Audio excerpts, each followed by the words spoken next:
계속해서 스테디 스테이트 바깥에서의 그 성장 경로에 대한 이야기,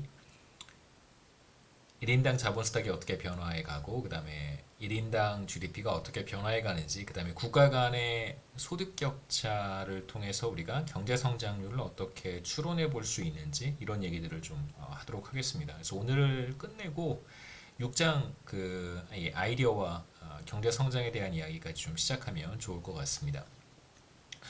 우선 첫 번째 우리가 지난 시간에 잠깐 봤던 내용은 두 나라의 투자율이 같고 1인당 GDP가 다르다면 어느 나라의 1인당 GDP 증가율이 더 높을까에 대한 질문이었었는데, 우선 가장 중요한 것은 바텀 라인은 두 국가의 스트럭처 자체가 다르지 않습니다.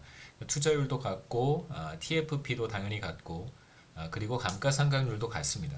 그러니까 여기서 제가 스트럭처라고 하는 것은 뭘 뜻하냐면, 그러니까 스트럭처가 같다라는 표현을 뭐 앞으로도 가끔 하지 않을까 싶습니다만, 같다는 뜻은 기본적으로 투자율이 같고, TFP가 같고, 그러니까 사실 엄밀히 따지면 TFP는 사실 빠져야 되거든요. 그 얘기는 제가 6장에 가서 다시 한번 하겠습니다만, 여기에서 TFP는 시간에 따라 변화하지 않기 때문에 주어진 것이라고 가정을 하겠습니다. 델타 이런 것들이 기본적으로 스트럭처가 같다는 뜻이고요. 현재 1인당 GDP는 다릅니다. 그러니까 한 국가는 1인당 GDP가 높고 다른 한 국가는 1인당 GDP가 낮겠죠. 그 다음에 스트럭처가 같다면 두 국가의 생산함수도 같아야 돼요.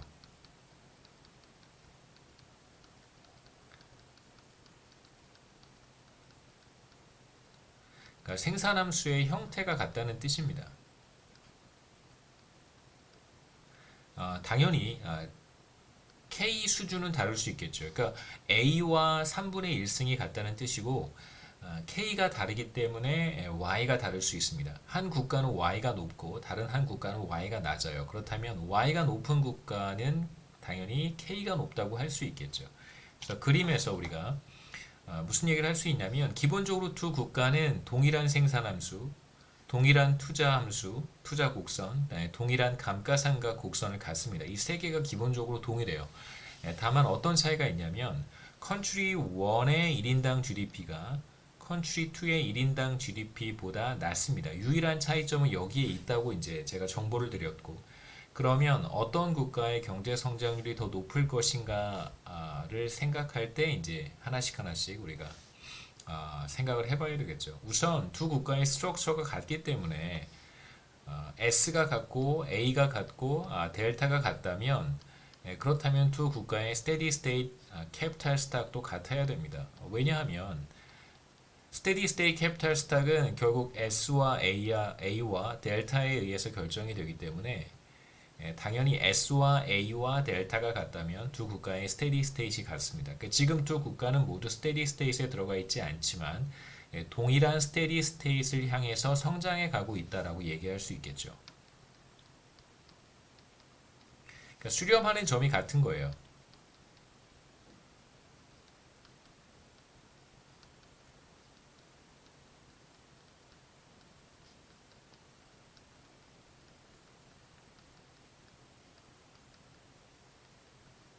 이렇게 얘기할 수 있겠죠. 자, 이제 두 국가가 스테디 스테이트에 아직 들어가지 못한 상태고, 컨트리 1의 1인당 GDP는 컨트리 2의 1인당 GDP보다 낮다고 했습니다. 그러면 어떤 국가의 자본 스탁 수준이 더 높을까? 당연히 컨트리 2의 자본 스탁 수준이 더 높습니다. 자본 스탁 수준은 생산함수를 통해서 찾을 수 있겠죠. 그래서 컨트리 2의 자본 스탁은 생산함수를 따라서 거꾸로 읽으면 K2가 될 것이고, 컨트리 1의 1인당 자본 스탁은 생산함수를 따라서 거꾸로 읽으면 K1이 돼요. 그래서 두 국가의 생산함수가 동일할 때, 이렇다면 당연히 이렇게 되겠죠. 거꾸로도 성립합니다. 그러니까 어떤 국가의 1인당 GDP가 더 높다면 다른 조건이 다 동일할 때 당연히 TFP도 같고 3분의 1승도 동일하고 동일한 생산함수를 쉐어하고 있을 때 1인당 GDP가 높은 국가가 1인당 자본 스탁이 높고, 반대로 1인당 자본 스탁이 높은 국가가 1인당 GDP가 높습니다.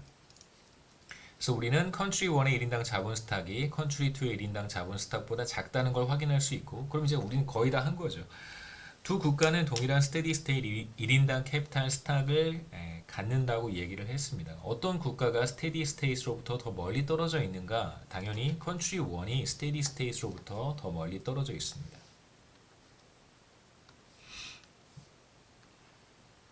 그러면 당연히 컨트리 1의 1인당 자본 스탁의 증가율이 더 높겠죠.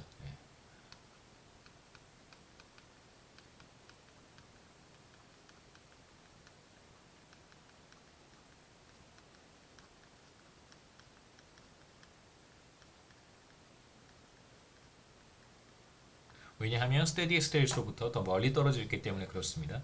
그 다음에 이제 지난 시간에 했던 얘기인데 1인당 자본 스탁의 증가율이 더 높다면 당연히 1인당 GDP의 증가율이 더 높습니다.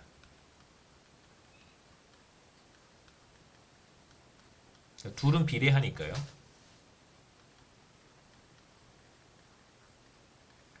그러니까 이 성질도 사실상 생산함수로부터 오는 거예요. 두 국가가 동일한 생산함수를 쉐어하기 때문에 당연히 1인당 자본 스탁이 증가율이 더 높은 국가가 1인당 GDP의 증가율이 더 높습니다. 첫 번째 우리가 본 내용이고, 두 번째는 이제 어떤 비교를 하고 싶냐면 정상 상태 바깥에 있고요.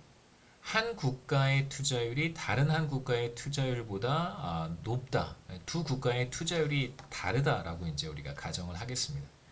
그래서 두 국가의 1인당 GDP는 같아요. Y1과 Y2는 같습니다. 그래서 컨트리 1과 컨트리 2의 1인당 GDP는 같은데 투자율이 서로 다른 것입니다. S1, S2가 서로 다릅니다. 그래서 앞서 첫 번째 사례에서는 투자율도 동일하지만 여기에서는 이제 투자율이 달라요. 그래서 어떤 국가의 투자율이 더 높냐면 컨트리 2의 투자율이 더 높습니다.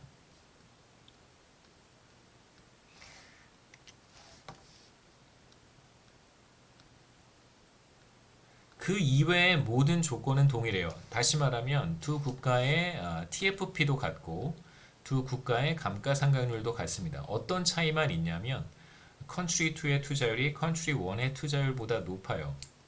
지금 현재 1인당 GDP 수준도 같습니다. 여기서 이제 하나 생각해 보셔야 되는 것은 생산함수인데요.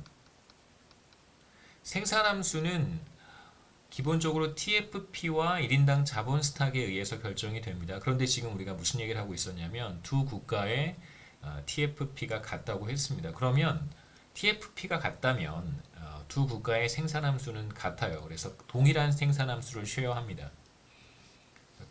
여기서 사실 중요하게 생각하셔야 되는 것은 생산함수가 같다는 것입니다. 그러니까 생산함수의 형태가 같다는 뜻입니다. 그러면 두 국가의 1인당 GDP가 같다면 당연히 두 국가의 1인당 자본 스탁도 같아야 되겠죠. 그래서 여기서 우리가 첫 번째 생각해 볼 수 있는 내용은 바로 이거죠. 반대로도 성립합니다. 우리가 앞에서 했던 얘기와 동일해요. 첫 번째 1인당 GDP의 차이는 있는데 다른 모든 것이 동일해요. 그렇다면 1인당 GDP가 높은 국가에서 1인당 자본 스탁도 높을 거예요. 똑같습니다. 동일한 생산함수를 쉐어하기 때문에 1인당 GDP가 같다면 당연히 1인당 자본 스탁도 같아야 되고요. 거꾸로도 성립하겠죠. 생산함수가 같다면.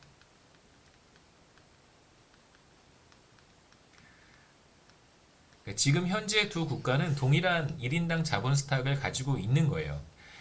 출발점 혹은 현재 상태가 동일합니다. 이제 우리가 생각해 봐야 되는 것은 앞에 그림으로 한번 돌아가서 44페이지로 돌아가서 우리가 여기서 했던 가장 중요한 것은 뭐냐면 현재 1인당 자본 스탁 수준과 앞으로 수렴하게 될 스테디 스테이트 1인당 자본 스탁 수준 사이의 차이만 비교한 거예요. 사실 그 차이만 우리가 비교할 수 있으면 거의 모든 얘기를 할 수 있습니다. 다시 돌아와서 두 국가의 현재 1인당 자본 스탁 수준이 동일해요. 그렇다면 스테디 스테이트의 차이가 있을 수 있는데 어떤 국가가 스테디 스테이트로부터 더 멀리 떨어져 있는가에 따라서 1인당 자본 스탁의 증가율이 어떤 국가가 더 큰지가 결정이 될 것입니다. 여기서 이제 우리가 유일한 차이를 뒀던 부분이 바로 투자율인데요. 컨트리 2의 투자율이 컨트리 1의 투자율보다 높습니다. 그러면 쉽게 생각해 볼 수 있겠죠. 컨트리 2의 스테디 스테이트 1인당 자본 스탁 수준이 더 높다는 걸 우리가 어렵지 않게 확인할 수 있습니다. 스테디 스테이트에서의 1인당 자본 스탁 수준은 SA 델타의 2분의 3승인데 두 국가의 A가 동일하고 두 국가의 델타가 동일합니다. 그렇다면 투자율이 더 높은 국가에서의 스테디 스테이트 1인당 자본 스탁 수준이 더 높겠죠. 그래서 컨트리 1의 스테디 스테이트 1인당 자본 스탁 수준이 더 높습니다. 컨트리 1에서요. 근데 현재 1인당 자본 스탁 수준은 같단 말이에요. 그럼 어떤 국가가 스테디 스테이트로부터 더 멀리 떨어져 있냐면 당연히 스테디 스테이트 캐피탈 스탁 수준이 더 높은 국가가 스테디 스테이트로부터 더 멀리 떨어져 있겠죠. 현재 출발점은 동일한데 앞으로 이제 도달하게 될 골이 컨트리 1이 훨씬 더 먼 거니까 더 많이 달려가야 되는 거예요. 컨트리 1이. 그렇다면 현재 1인당 자본 스탁의 증가율이 더 높은 것이고 앞서 얘기했지만 1인당 자본 스탁의 증가율이 더 높다면 생산함수가 동일하기 때문에 1인당 GDP의 증가율도 더 높습니다. 그림을 통해서 확인해 볼 수 있는데요. 여기에서 이제 유일한 차이점은 어디에 있냐면 두 국가의 투자 함수, 투자 곡선이 있습니다. 컨트리 2의 투자율이 더 높기 때문에 투자 곡선이 더 위쪽에 있어야 되겠죠. 동일한 생산함수를 갖습니다. 생산함수 동일하고요.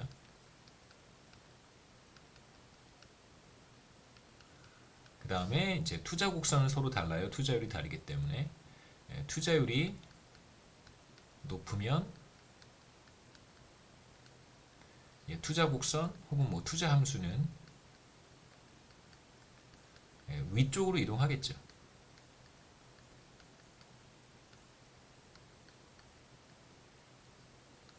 그래서 컨트리 2의 투자 곡선은 더 위쪽에 있습니다.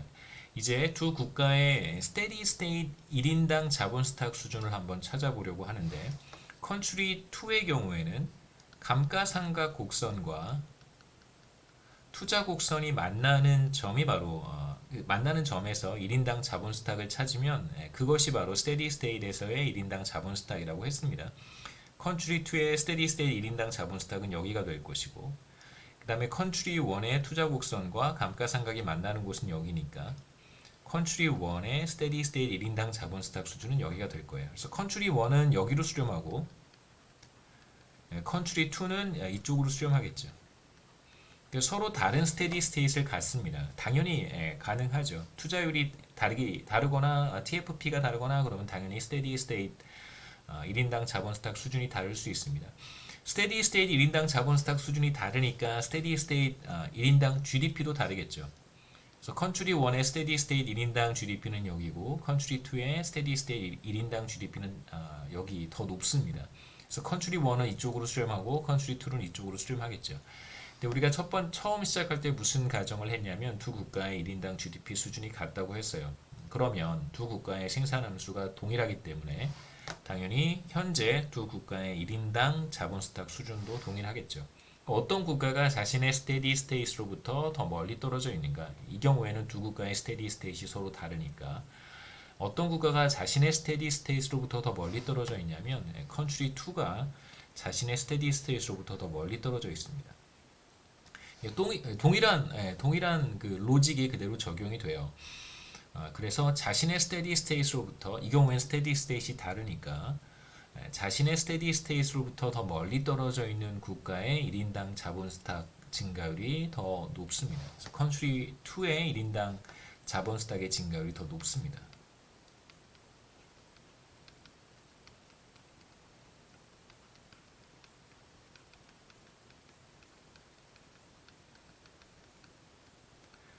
컨트리 2의 1인당 자본 스탁 증가율이 컨트리 1의 1인당 자본 스탁 증가율보다 높다는 거예요.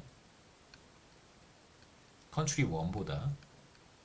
그렇다면 이제 결과적으로 1인당 자본 스탁의 증가율이 더 높다면 컨트리 1보다 컨트리 2가 더 높다면 당연히 1인당 GDP의 증가율도 컨트리 2에서 컨트리 1보다 더 높겠죠.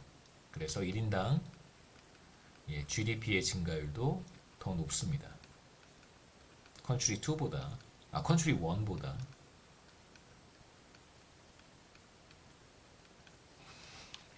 사실 이제 두 번째 케이스에서 우리가 중요하게 생각해야 되는 것은 어떤 이제 그 경제 구조가 스트럭처가 달라지게 되면 스테디 스테이트 자체가 국가마다 다를 수 있다는 거예요. 그 TFP가 달라지거나 우리가 지금 여기에서 보고 있는 것처럼 투자율이 달라지게 되면 국가마다 스테디 스테이트이 달라질 수 있습니다. 그러면 어떤 국가가 어떤 경제가 얼마나 빠르게 성장하는가는 지금 현재 그 국가의 어떤 포지션, 그 위치, 그 GDP 수준이라든가 1인당 자본 스탁 수준이라든가 그런 게 이제 현재 포지션이겠죠. 이런 것들이 현재 포지션입니다. 현재 위치와 그 다음에 스테디 스테이트에 따라서 경제 성장이 결정이 될 거예요. 다시 말하면 자신의 스테디 스테이트과 지금 현재 상태의 거리에 의해서 자신의 경제 성장률이 결정이 되겠죠. 지금 우리가 보고 있는 케이스와 같습니다. 그러니까 어떤 국가의 경제 성장률이 높다라고 한다면 물론 이제 다양한 요인이 있겠죠. 현실에서는 우리는 훨씬 더 많은 가능성을 생각을 해봐야 됩니다만 우리가 이 솔로우 성장 모형에서 생각하는 것은 굉장히 단순해요. 어떤 국가의 성장률이 높다는 건 정말 단순하게 생각해 보면 스테디 스테이트로부터 자신의 스테디 스테이트로부터 굉장히 멀리 떨어져 있기 때문에 그런 것이고 어떤 국가의 경제 성장률이 낮다면 그 국가가 소득 수준이 높은 국가든 소득 수준이 낮은 국가든 상관없습니다. 자신의 스테디 스테이트로부터 그다지 멀리 떨어져 있지 않기 때문에 그런 것이다라고 얘기할 수 있다는 것입니다. 그래서 우리가 이번에는 뭐 경제 성장에 대한 이야기를 할 때 잠깐 소개했었던 컨버전스 수렴에 대한 이야기인데요. 그러니까 시간이 충분히 흐르면 모든 국가들은 비슷한 소득 수준을 갖게 될 것이다라고 하는 게 이제 컨버전스의 개념인데요. 실제로 그룹핑을 해보면 몇 개의 국가들끼리 소득 수준이 높은 북유럽 국가들끼리 그룹핑을 하고 그 다음에 이제 뭐 거기 미국이라든가 캐나다를 포함시켜서 그 다음에 혹은 OECD 국가들끼리 그룹핑을 또 한번 해보고 뭐 이렇게 이제 한번 해보면 대체로 이런 국가들 사이에서는 컨버전스가 나타나는데 모든 국가들을 다 동시에 고려해보면 이런 컨버전스가 나타나는 것 같지 않습니다. 그러니까 일종의 이제 다이버전트한 성장의 경로를 우리가 그림으로 한번 그려봤었잖아요.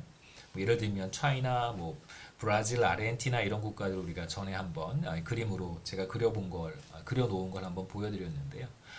이제 그러한 컨버전스에 대한 이야기를 솔로 성장 모형의 관점에서 좀 다르게 해석해 볼 수 있어요. 여기서 이제 어떻게 솔로 성장 모형을 이용해서 컨버전스 현상을 설명할 수 있는가에 대한 이야기를 좀 하도록 하겠습니다.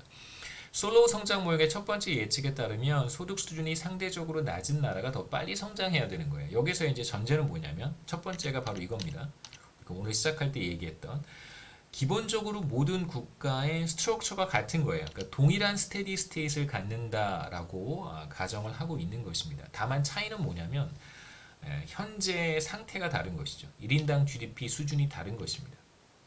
그래서 첫 번째 예측이 무엇이었었냐면 모든 국가는 동일한 스테디 스테이트를 갖습니다. 그러니까 수렴하는 점이 같은 거예요. 그게 납득하기 좀 어렵죠. 이게 중요합니다. 모든 국가의 스테디 스테이트이 같다라고 하는 전제가 중요한 거예요.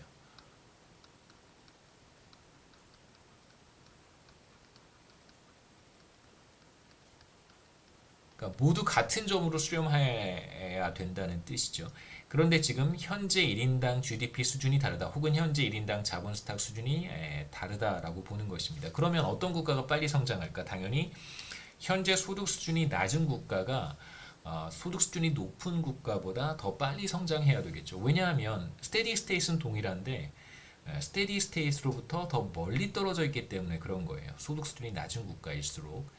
그래서 1960년대를 기준점으로 해서 그러니까 1960년대에 소득 수준이 높았는가 아니면 소득 수준이 낮았는가를 기준으로 한번 생각해 보겠다는 것입니다.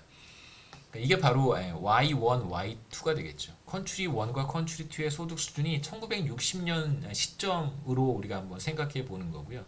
그 다음에 이제 60년이 지난 지금 대체로 Y스타에 도달했을 것이다 라고 생각해 보는 것입니다. 1960년이 Y1, Y2 출발점이라고 생각할 수 있고요. 그 다음에 지금 2021년이 Y스타라고 생각해 보는 것이죠. 컨트리 1도 Y스타로 가야 되고 컨트리 2도 Y스타로 가야 돼요. 네, 두 국가의 스테디 스테이트는 같습니다. 그러면 두 국가 중에 어떤 국가가 더 빠르게 성장했을까? 지난 60년 동안 아무래도 예, 출발점, 이니셜 포인트의 이니셜 타임의 1인당 GDP가 낮았던 국가가 지난 60년 동안 더 높은 경제 성장률을 보일 것이다라고 하는 게 솔로우 성장 모형의 프리딕션이라고 하는 거예요. 과연 그럴까? 모든 국가들을 다 생각해 보지 않고 OECD 국가만 제가 뽑아서 그림을 한번 그려봤습니다. 1960년에 1인당 GDP가 가로축이고요. 출발점이겠죠. 그래서 Y1, Y2라고 생각하시면 돼요. 물론 more than 2지만 두 국가 이상이긴 하지만 세로축의 변수가 가장 최근 시점이 2017년이라고 말씀드렸으니까요. 팬월드 테이블에서 9.1 지난 대략 60년 동안의 연평균 경제 성장률 혹은 1인당 GDP의 증가율을 계산했습니다. 가장 낮은 국가는 대략 스위스고요. 스위스가 평균 경제 성장률이 가장 낮았고 가장 높았던 국가는 OECD 국가 중에 한국이었습니다. 그래서 보시면 어떤 관계가 있냐면 이렇게 이런 관계가 있습니다. 여러 국가들을 잘 설명할 수 있는 어떤 스무드한 곡선을 그려보면 우하향하는 그런 그림을 그려볼 수 있어요. 자, 이 그림을 이제 우리가 어떻게 이해해 볼 수 있을까? 어떻게 해석해 볼 수 있을까? 생각해 보시죠. 이쪽에 있는 국가들은 어떤 국가들이냐면 뭐 한국을 포함해서 이쪽에 있는 국가들은 어떤 국가들이냐면 우리가 앞서 그림에서처럼 컨트리 1에 해당하는 국가라고 할 수 있어요. 첫 번째 케이스가 컨트리 1에 해당하는 국가입니다. 그러니까 출발할 때 출발 시점에서의 1인당 GDP가 상대적으로 낮은 국가들. 이 국가들은 어때야 되냐면 스테디 스테이트로부터 더 멀리 떨어져 있기 때문에 당연히 1인당 GDP의 증가율이 높아야 되는 국가들이에요. 그 다음에 컨트리 2는 1인당 GDP가 상대적으로 높은 들입니다. 이 프리딕션이 맞는가? 이게 바로 컨트리 1이죠. 컨트리 1. 여기에 해당하는 값들이 바로 Y1이라고 생각하면 되고, 그 다음에 이제 이쪽에 있는 그룹의 국가들은 1960년 기준으로 1인당 GDP가 높았던 국가들입니다. 그래서 Y2라고 할 수 있어요. 1960년에는 이들 국가들이 스테디 스테이트에 들어가지 못한 상태예요. 스테디 스테이트로부터 떨어져 있는 상태인데 그룹 1에 해당하는 국가들은 어떤 국가들이냐면 그룹 1이라고 한번 해보죠.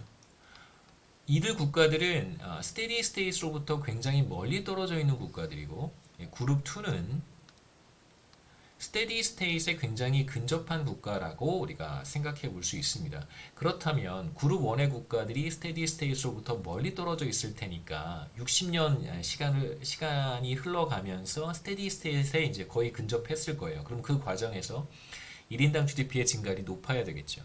그룹 2는 스테디 스테이트에 굉장히 근접한 국가들이에요. 그렇기 때문에 1인당 GDP 수준도 높은 것입니다. 그래서 이들 국가들은 당연히 60년 동안 스테디 스테이트로 이제 진입해 갈 텐데 당연히 경제 성장률은 1인당 GDP의 증가율은 상대적으로 낮겠죠. 그래서 그림을 그려보면 실제 데이터입니다. 그려보면 이들 그룹의 국가들의 경제 성장률은 비교적 높고 물론 한국까지 포함하면 더 높죠. 더 높고 그 다음에 이제 이들 국가들의 경제 성장률은 상대적으로 낮다는 걸 이제 확인해 볼 수 있겠죠. 첫 번째 프리딕션이 솔로 성장 모형의 첫 번째 프리딕션이 대체로 틀리지 않았다는 걸 우리가 확인할 수 있어요. 그러니까 경제학자들은 이 정도의 그림이면 솔로 성장 모형의 프리딕션이 거의 뭐 완벽하게 설명이 된다 이렇게 보기도 합니다. 이런 관계가 있으니까요. 1960년에 1인당 GDP가 높았던 국가는 당연히 이후에 경제 성장률이 낮았고요. 60년 동안. 그 다음에 1960년에 1인당 GDP가 높았던 국가들은 이후에 경제 성장률이 상당히 제가 뭐라 그랬죠? 1960년에 1인당 GDP가 낮았던 국가들은 이후에 60년 동안 경제 성장률이 상대적으로 높았다. 이게 바로 솔로우 성장 모형의 첫 번째 프리딕션과 컨시스턴트한 거라고 얘기할 수 있습니다. 물론 이제 몇몇 국가들 보시면 룩셈부르크라든가 멕시코 이런 국가들은 좀 예외적이죠. 왜냐하면 룩셈부르크 같은 경우에는 1960년에도 1인당 GDP가 높았는데 그 이후에도 굉장히 높은 경제 성장률을 기록한 거죠. 2%가 넘으니까.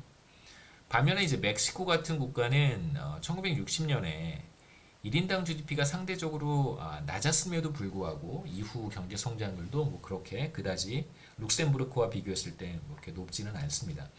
물론 이제 예외적인 국가들 우리가 하나하나씩 이렇게 들여다보면 예외적인 경우도 있는데 이런 예외적인 경우는 또 우리가 어떻게 설명할 수 있을까는 6장에서 우리가 확인해 볼 수 있습니다. 그래서 이걸 이제 우리가 뭐라고 얘기하냐면 절대 수렴, absolute convergence라고 얘기를 해요. 왜냐하면 steady state이 같기 때문에 그런 것입니다.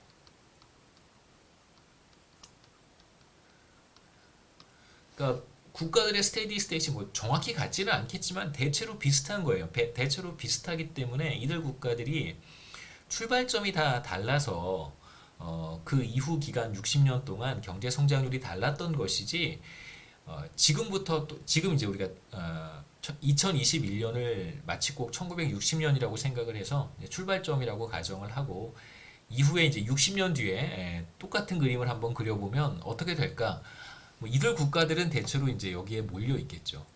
이렇게 몰려 있을 거예요. 그 다음에 다른 어떤 신흥 국가들이 이 위치에 와 있겠죠. 뭐 그렇게 우리가 생각해 볼 수도 있습니다. 솔로 성장 모형의 이제 두 번째 예측이 사실 조금 더 make sense 하다고 할 수 있는데 왜냐하면 전 세계 국가들을 다 이렇게 그림으로 그려봤을 때도 이렇게 우하향하는 그런 그래프를 우리가 찾아볼 수 있을까? 그림부터 보시죠. 마지막 슬라이드에 전 세계 국가를 다 그림으로 표현해 보면 똑같습니다. 가로축은 1960년의 1인당 GDP 출발점이고요. 그 이후 60년 동안의 1인당 GDP의 증가율을 세로축에 제가 표시를 했는데 이런 패턴이 나타나지는 않아요. 여기에 있는 국가들도 굉장히 많습니다. 그래서 이들 국가들의 어떤 관계를 그림으로 표현해 보라면 뭐 선으로 대체적으로 어떤 리그레션 라인이라고 얘기하는데 선 하나로 한번 이 점들을 표시해 봐라라고 하면 대체로 뭐 이렇게 그릴 수 있겠죠, 그렇죠? 네. 뚜렷하게 어떤 그 우하향하는 패턴을 보이지는 않습니다. 그렇다면 왜 그럴까? 전 세계 국가들을 우리가 생각해 보면 OECD 국가들과는 다르게 스트럭처 자체가 굉장히 다르다는 생각을 갖지 않을 수 없습니다. OECD 국가들은 대체로 비슷한 시장 구조라든가 혹은 뭐 경제 제도, 뭐, 뭐 투자율 이런 것들 측면에서 보면 대체로 크게 다르진 않다고 생각해 볼 수 있지만 전 세계 국가들 우리가 다 생각해 본다면 남아메리카에 있는 국가들, 그다음에 이제 아시아 국가들, 그러니까 뭐 이 극동아시아 쪽 말고요. 서남아시아 쪽에 뭐 남아시아 혹은 서남아시아 국가들, 동남아시아 국가들 우리가 생각해 남아시아 국가들을 생각해 본다면 그다음에 이제 아프리카 국가들을 생각해 본다면 경제 구조 자체가 굉장히 다를 것이고 물론 그 이외에 뭐 환경이라든가 뭐 등등도 굉장히 기후라든가 이런 것들도 우리가 뭐 간과할 수는 없겠지만 제도도 분명히 다를 거고요. 그다음에 경제 구조, 시장 구조 이런 것들도 굉장히 다를 거예요. 그렇기 때문에 이들 국가들이 동일한 스테디 스테이트를 가질 것이다라고 생각하는 것이 무리일 수 있습니다. 지금 우리가 첫 번째 예측에서는 모든 국가의 스테디 스테이트이 같다 혹은 대체로 비슷하다라고 가정하기 때문에 OECD 국가에는 그러한 가정을 무리 없이 적용해 볼 수 있지만 두 번째 예측은 첫 번째 예측을 전 세계 국가에 모두 적용하는 건 무리가 있습니다. 그래서 두 번째 예측을 이용해서 이 그림을 한번 설명해 볼 수 있지 않을까. 국가 간에 절대 수렴은 나타나지 않는 것 같습니다. 이 그림을 어떻게 설명해 볼 수 있을까? 두 번째 예측을 사용하는 것인데요. 두 번째 예측은 뭐냐면 기본적으로 국가마다 스테디 스테이트이 다르다는 것입니다.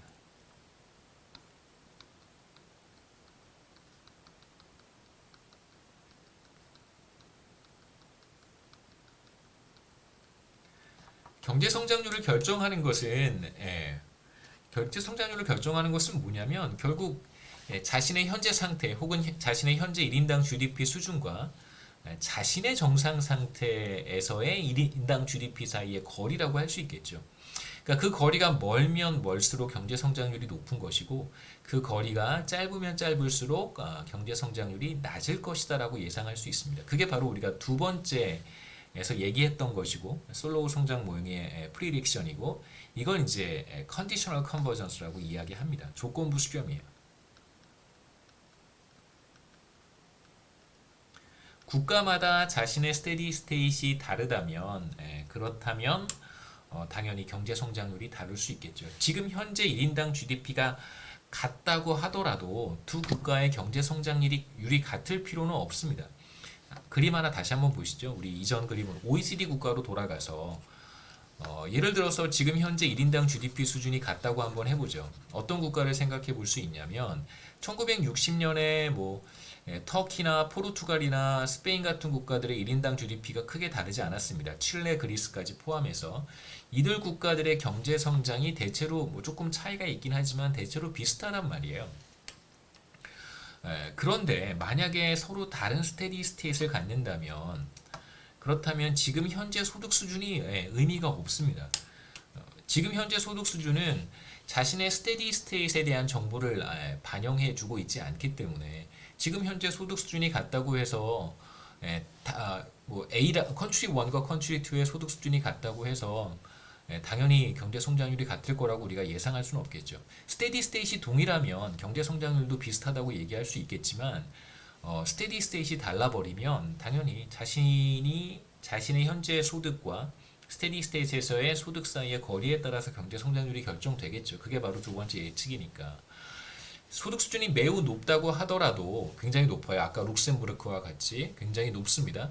그렇다고 하더라도 여전히 스테디 스테이트로부터 멀리 떨어져 있을 수 있습니다. 스테디 스테이트 1인당 자본 스탁 수준이 굉장히 높다면 K스타는 결국 SA 델타의 2분의 3승인데 만약에 TFP가 굉장히 높거나 투자율이 굉장히 높아서 1인당 자본 스탁 수준이 굉장히 높다면 지금 현재 소득 수준이 굉장히 높다고 하더라도 여전히 굉장히 높은 경제 성장률로 성장을 하고 있을 거고요.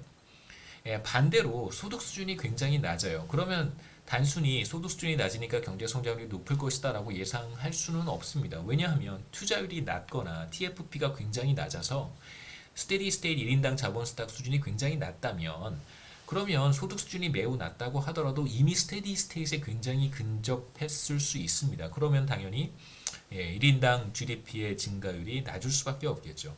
이럴 가능성들을 우리가 전 세계 모든 국가에 대해서는 적용해 볼 수 있겠죠. 1960년에 상대적으로 부유했던 나라들이라고 하더라도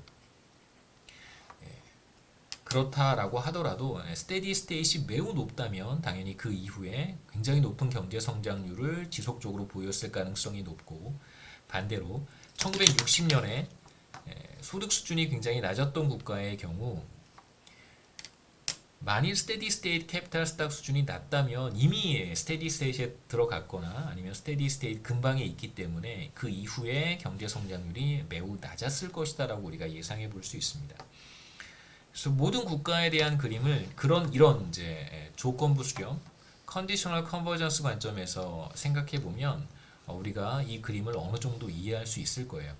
자, 앞서 얘기했던 OECD 국가들은 대체로 이렇게 있습니다.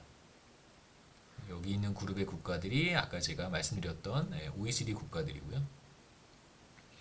그 다음에 이제 이쪽 부분에 상당히 많은 국가들이 모여 있는데 이 국가들의 성장 패턴, 지난 60년 동안의 성장 패턴을 우리가 어떻게 생각해 볼 수 있을까? 보시면 1960년 기준으로 해서 소득 수준의 차이가 꽤 많이 나타납니다. 이렇게 줄을 하나 그어보면 소득 수준이 매우 낮은 DR 콩고나 센트럴 아프리칸 리퍼블릭, 중앙 아프리카 공화국 이런 국가들부터 시작해서요. 비교적 소득 수준이 높은 국가들 여기 있습니다. 이렇게 파키스탄도 여기 있고요. 소득 수준이 죄송합니다. 소득 수준이 잘못 말씀. 다시 하겠습니다.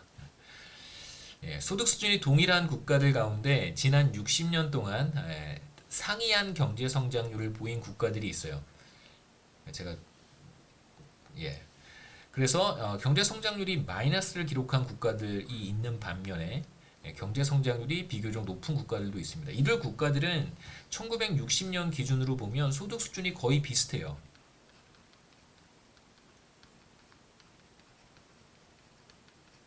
그러니까 우리가 두 번째 프리딕션에 대한 이야기를 할 때 이 그림에서 지금 현재 소득 수준은 동일하지만 어떤 국가는 경제 성장률이 높고 어떤 국가는 경제 성장률이 낮습니다. 왜 그러냐면 자신의 스테디 스테이트로부터의 거리에 따라서 달라진다는 것이죠. 그래서 이 그림도 그렇게 이해해 볼 수 있다는 거예요. 그러니까 여기에 있는 국가들은 왜 경제 성장률이 높았을까? 여기에 있는 국가들은 왜 경제 성장률이 높았을까? 스테디 스테이트로부터 멀리 떨어져 있었기 때문에 그런 것이고요. 그 다음에 DR 콩고나 중앙아프리카 공화국이나 니제르라든가 이런 국가들은 1960년에 사실 경제 성장률이 마이너스이기 때문에 조금 애매하긴 하지만 여기 있는 국가들 한번 생각해 보시죠. 여기 있는 국가들의 경우에는 부룬디나 기니비사우 같은 갬비아 이런 국가들은 1960년에 이미 스테디 스테이트 근방에 이제 들어가 있었다라고 우리가 생각해 볼 수 있다는 것입니다. 비슷한 맥락으로 얘기해 보면 이렇게 있는 국가들이 컨디셔널 컨버전스를 보이는 것이죠. 여기 있는 그룹의 국가들이 비슷한 경제 구조를 갖고 있다라고 얘기할 수 있고 또 여기에 있는 국가들이 비슷한 경제 구조를 가지고 있다고 생각해 볼 수 있는 거예요. 그래서 시간이 흘러감에 따라서 경제 성장률이 이제 차이를 보이는 거겠죠. 무슨 말씀을 드리고 있는 거냐면 자, 여기가 OECD 국가라고 할 수 있고요. 그 다음에 어떤 그룹의 국가들은 이제 여기에 이렇게 위치하고 있을 수도 있다는 뜻입니다. 여기에 있는 그룹의 국가들은 대체로 비슷한 경제 구조를 가지고 있는 거예요. 그래서 1960년에 1인당 GDP가 낮았던 국가들은 그 이후에 경제 성장률이 높았고 1960년에 1인당 GDP가 비교적 높았던 국가들은 그 이후에 경제 성장률이 낮았을 것이다. 그래서 여기에 있는 그룹의 국가들은 대체로 비슷한 경제 구조를 가지고 있다. 이렇게 얘기할 수 있다는 것이죠. 그래서 여기까지가 5장 솔로 성장 모형에 대한 이야기고요. 그다음에 이제 6장을 들어가기에 앞서서 이제 6장은 아이디어와 TFP의 증가가 어떻게 나타나는가에 대한 이야기라고 할 수 있는데 뭐 아이디어 모형 혹은 이제 라모 모형이라고 제가 이름을 붙였습니다. 라모 모형과 관련해서 그러니까 TFP의 중요성이라든가 혹은 이제 아이디어 모형, 라모 모형을 우리가 내생적 성장 모형, 인다지너스 그로트 모형이라고 우리가 이야기하기도 하는데 이 그림을 이렇게 들여다보시면 결국 솔로 성장 모형의 프리딕션이라고 하는 것이 제가 설명드린 건 두 가지입니다. 스테디 스테이시 동일할 경우에 그 다음에 스테디 스테이시 서로 다를 경우에 경제 성장률의 다양한 상이한 패턴이 나타날 수 있다는 건데 사실 이 두 번째 프리딕션이 중요합니다. 두 번째 예측. 사실 이게 중요하죠. 그런데 사람들이 이 두 번째 예측을 비교적 꽤 오랜 시간 동안 크게 중요하게 생각하지 않았었어요. 그래서 이 그림을 보면서 사람들이 첫 번째 프리딕션에만 조금 몰두했던 것이 아닌가 이런 제가 저 논문들을 이렇게 보면 과거에 이제 경제 성장에 대한 좀 많은 스토리들이 있는데 그 스토리들을 이렇게 쭉 정리하다 보면 어떤 생각이 드냐면 솔로 성장 모형의 프리딕션을 첫 번째에만 국한시켜서 생각했던 거예요. 그러니까 OECD 국가들 사이에서만 어떤 1960년의 1인당 GDP와 경제 성장률 사이의 관계가 이렇게 나타나고 이런 우하향하는 관계가 나타나고 전 세계 국가들을 대상으로 들여다봤더니 그런 패턴이 나타나지 않는단 말이에요. 그렇기 때문에 솔로 성장 모형이 조금 뭐 틀렸다라고까지는 얘기하지 않지만 불완전하다라고 생각을 했었습니다. 전 세계 국가의 성장 패턴을 설명하기에는 완전한 모형이 아니다. 부족한 부분이 있다, 불완전하다라는 이제 생각을 갖고 있었어요. 왜 그러냐면 두 번째 프리딕션에 대해서 그렇게 진지하게 생각하지 못했던 것입니다. 솔로 성장 모형에 한계가 있다라고 생각을 했고 한계가 더 적절한 표현이겠죠. 그래서 당시에 이제 등장했던 이론들이 라모 모형이라든가 내생적 성장 모형이라든가 혹은 뭐 우리가 6장에서 볼 아이디어 모형 이런 것들이 당시에 이제 활발하게 연구가 진행이 됐었는데 결국은 재작년인가요? 2018년으로 기억하는데 2018년에 폴 라머가 우리가 다음 장에서 얘기할 라머 모형을 만든 폴 라머가 노벨 경제학상을 받았습니다.